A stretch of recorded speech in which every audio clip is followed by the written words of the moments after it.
వసంత కృష్ణ ప్రసాద్ టీడీపీలో చేరారు.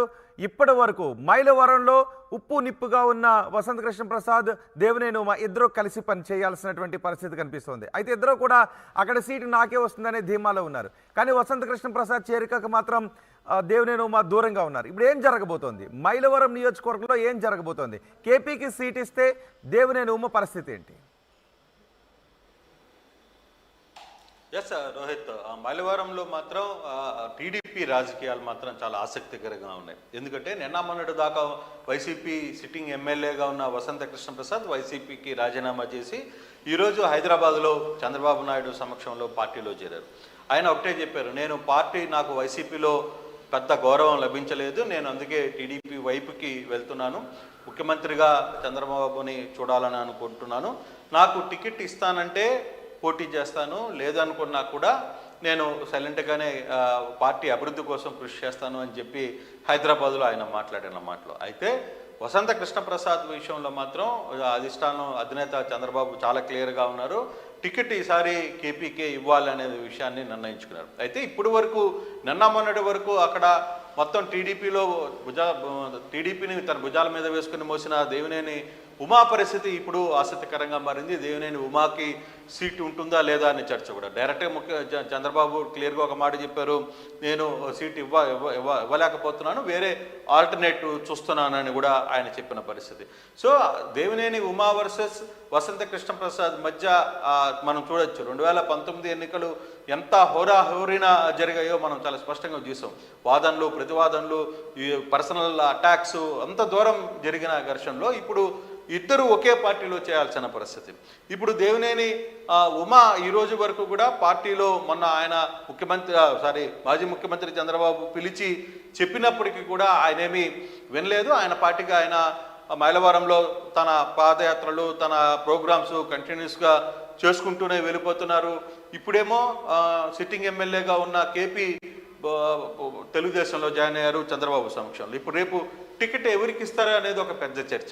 అయితే ఈరోజు కేపీ జాయినింగ్కి కూడా, హైదరాబాద్ జాయినింగ్ కూడా దేవినేని ఉమా హాజరు కాలేదు. ఆయనకి మొదటి నుంచి కూడా ఆయనతో బాగా గ్యాప్ ఉంది, వాళ్ళ ఫ్యామిలీస్ మధ్య కొంత బాగా గ్యాప్ అన్న నేపథ్యంలో ఎటువంటి పరిస్థితులతో ఆయనతో కలిసి చేసేది లేదు అనేది ఉమా తన వర్గీయుల మధ్య చెప్తున్నారు. ఇటీవల కాలంలో ఉమా ఒకటే చెప్పారు, నన్ను తెలుగుదేశం 2014లో నేను మంత్రిగా ఉన్నప్పుడు కూడా అప్పుడుగా ఉన్న ఎంపీగా ఉన్న కేశినేని నాని కేపీని ఎంకరేజ్ చేశారు. అప్పుడు ఇసుక అంతా కూడా కేపీ కృష్ణప్రసాద్ ఇసుక మొత్తాన్ని కూడా దోచుకు వెళ్ళి హైదరాబాద్కి తరలించుకున్నారు, అయినా నేనేం మాట్లాడలేదు, కొందరు పెద్దలకు గౌరవం ఇచ్చాను, చంద్రబాబు నాయుడు మాటలు విన్నాను. కానీ అదే ఆ వ్యక్తి 2019కి వచ్చేసరికి వైసీపీలో జాయిన్ అయ్యి నా మీద పోటీ చేశారు, సరే నేను ఓడిపోయాను, కానీ నేను మాత్రం పార్టీకి అధినేత మాటలకి కట్టుబడే ఉన్నాను తప్పితే చివరికి తన చనిపోయినప్పుడు కూడా తన ఒంటి మీద తెలుగుదేశం జెండానే ఉంటుంది తప్పితే వేరే జెండా ఉండదు అనేది ఉమా చాలా గట్టిగా చెప్తున్న మాటలో ఆయన చాలా భావోద్వేగానికి గురై ఈ వ్యవహారాన్ని తన అంచులతో కూడా చెప్పిన పరిస్థితి మనం చూసాం. ఇటువంటి పరిస్థితుల్లో ఇప్పుడు దేవినేని ఉమా పరిస్థితి ఏంటి అంటే, ఉమా ఇప్పుడు అక్కడ పోటీ లేకపోతే, సీటు ఇవ్వకపోతే దేవినేని ఉమాకి సంబంధించిన పరిస్థితిలో పెలంనూరుకి ఏమన్నా ఛాన్స్ ఉంటుందా అంటే అక్కడ కూడా వేరే పేర్లను బట్టి ఐవీఆర్ఎస్ సర్వీసు చేస్తున్న పరిస్థితి తెలుగుదేశం చేస్తుంది. దాంతో దేవినేని ఉమా ప్రస్తుతానికి సైలెంట్గానే ఉన్నారు. మైలవరంలోనే తన క్యాడర్తో, తనకున్న అంచనాగణంతో తన కార్యక్రమాలను చేసుకుంటూ పోతున్నారు.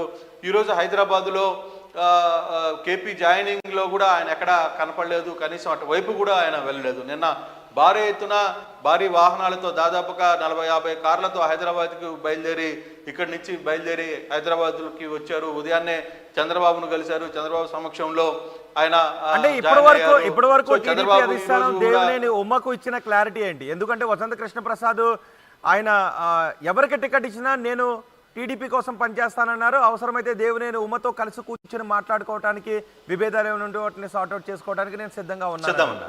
దేవినేని ఉమ్మ మాత్రం టికెట్ నాదే అని అనుకుంటూ ఉన్నారు. వసంత కృష్ణ ప్రసాద్ రాకను ఆయన కొంత వ్యతిరేకిస్తూ కూడా వస్తున్నారు. అందుకే ఈరోజు కూడా కనిపించారు. మరి అధిష్టానం నుంచి దేవినేనికి వెళ్ళిన సూచన ఏంటి అంటే, దేవినేనికి మాత్రం అధిష్టానం నుంచి ఒక క్లారిటీ ఉంది.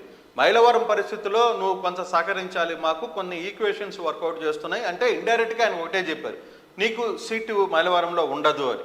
నీ అవసరాలని మాకు వేరే దగ్గర అవసరమైతే పెనమలూరు కావచ్చు, ఇంకో ప్రాంతంలో కావచ్చు, కొన్ని ప్రాంతాలని మేము నీ పేరు మీద సర్వే చేస్తున్నాము, కొంత వ్యవహారాన్ని ఓపిక ఉండు, కొంత ఓపిక పెట్టు, పార్టీ చెప్పిన డైరెక్షన్ని కాదని వేరే నిర్ణయాలకి వెళ్ళొద్దు అనేది చంద్రబాబు క్లియర్గా చెప్పారు.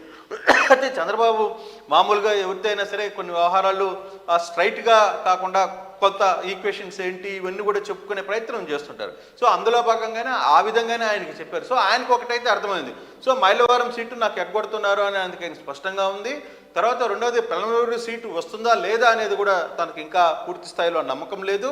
అయితే ఇప్పుడున్న పరిస్థితుల్లో నేను పార్టీని వీడాలా లేదు పార్టీ లైన్ ఏంటి అనే విషయంలో మాత్రం అందుకే అంటే వరుసగా జరుగుతున్న సమీకరణాలు లేకపోతే ఈక్వేషన్స్ ఏం జరుగుతున్నాయి వీటన్నిటిని ఒకసారి చూసుకుంటాం. కానీ ఇప్పుడు వరకు తాను ఎక్కడ బయటపడ్డాం లేదు. తన పని ఏదో తాను చేసుకుని పోతున్నారు. సరే డబ్బున్న వాళ్ళు వస్తున్నారు, పెద్ద పెద్ద వాళ్ళు వస్తారు, వాళ్ళందరితో కలిసి మనం పనిచేయాలా, నేను వాళ్ళ దగ్గర పనిచేయాలా అన్న మాటలు కూడా ఆయన ఇంటర్నల్గా జరుగుతున్న వాక్యాల్లో చాలా ఓపెన్గా మాట్లాడుతున్నారు తన కార్యకర్తలతో. సో అటువంటి పరిస్థితుల్లో దేవినేని ఉమా రేపు ఎటువంటి డెసిషన్ తీసుకుంటాడు? దేవినేని ఉమా వసంతకి నిజంగానే వాళ్ళిద్దరూ కలిసి ఏమన్నా కూర్చొని సెట్ చేసుకునే పరిస్థితి ఉంటుందా మైలవరంలో? లేదు అధిష్టానం ఉమాకి మైలవరం కాకుండా పెనమలూరు లాంటి సీట్లు ఏమైనా కేటాయించే పరిస్థితి ఉంటుందా? ఈ రెండు కూడా చూడాలి. అయితే ఇది ఎన్ని రోజుల్లో సీట్లు అవుతుంది, ఎక్కడ పరిస్థితులు అని.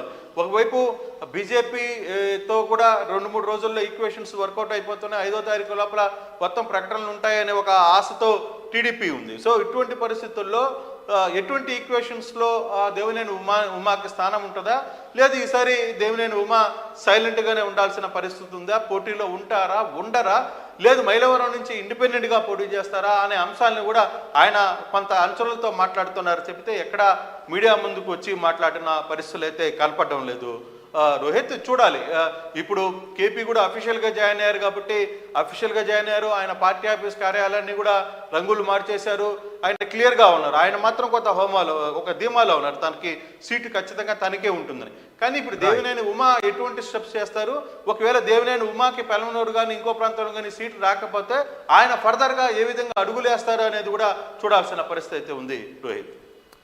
రైట్ కృష్ణమోహన్, కృష్ణా జిల్లా రాజకీయాలలో కీలక పరిణామాలు చోటు చేసుకుంటున్నాయి. టీడీపీలో చేరారు వైసీపీ మైలవరం ఎమ్మెల్యే వసంత కృష్ణ ప్రసాద్. ఇటీవలే వైసీపీకి ఆయన రాజీనామా చేశారు. అక్కడ టికెట్ను తిరుపతిరావుకు వైసీపీ కేటాయించడంతో వసంత కృష్ణ ప్రసాద్ రాజీనామా చేసి టీడీపీలో చేరిపోయారు. కేపీ చేరికకు దేవినేని ఉమా దూరంగా ఉన్నారు. మైలవరంలో ఇన్నాళ్ళు దేవినేని ఉమా వర్సెస్ కేపీ అన్నట్టుగా నడిచింది. ఇప్పుడు కేపీ చేరికతో ఉమా పరిస్థితి ఏంటి అనే దానిపై ఉత్కంఠ కనిపిస్తోంది. ఇప్పటికే వసంత కృష్ణ ప్రసాద్ చెప్పారు, ఒకవేళ టీడీపీ పోటీ చేయమంటే చేస్తాను, లేదు ఏదైనా బాధ్యత అప్పగించినా నేను దాన్ని శిరస వహిస్తాను అని చెప్పారు.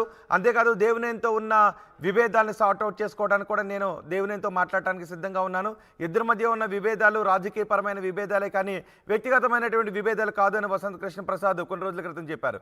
ఇప్పుడు ఇటు దేవినేని ఉమా తన పని తాను చేసుకువెళ్ళిపోతున్నారు. టికెట్ తనకి వస్తుందనే ధీమాలో వసంత కృష్ణ ప్రసాద్ ఉంటే దేవినేని ఉమా మాత్రం నియోజకవర్గంలో వర్క్ చేసుకుంటూ వెళ్తున్నారు. అయితే కేపీకి సీటు ఇస్తే దేవినేని ఉమా ఏం చేస్తారో అనేది ఇప్పుడు మైలవరం నియోజకవర్గంలో ఆసక్తిని కలిగిస్తోంది. చూద్దాం ఏం జరుగుతుందో.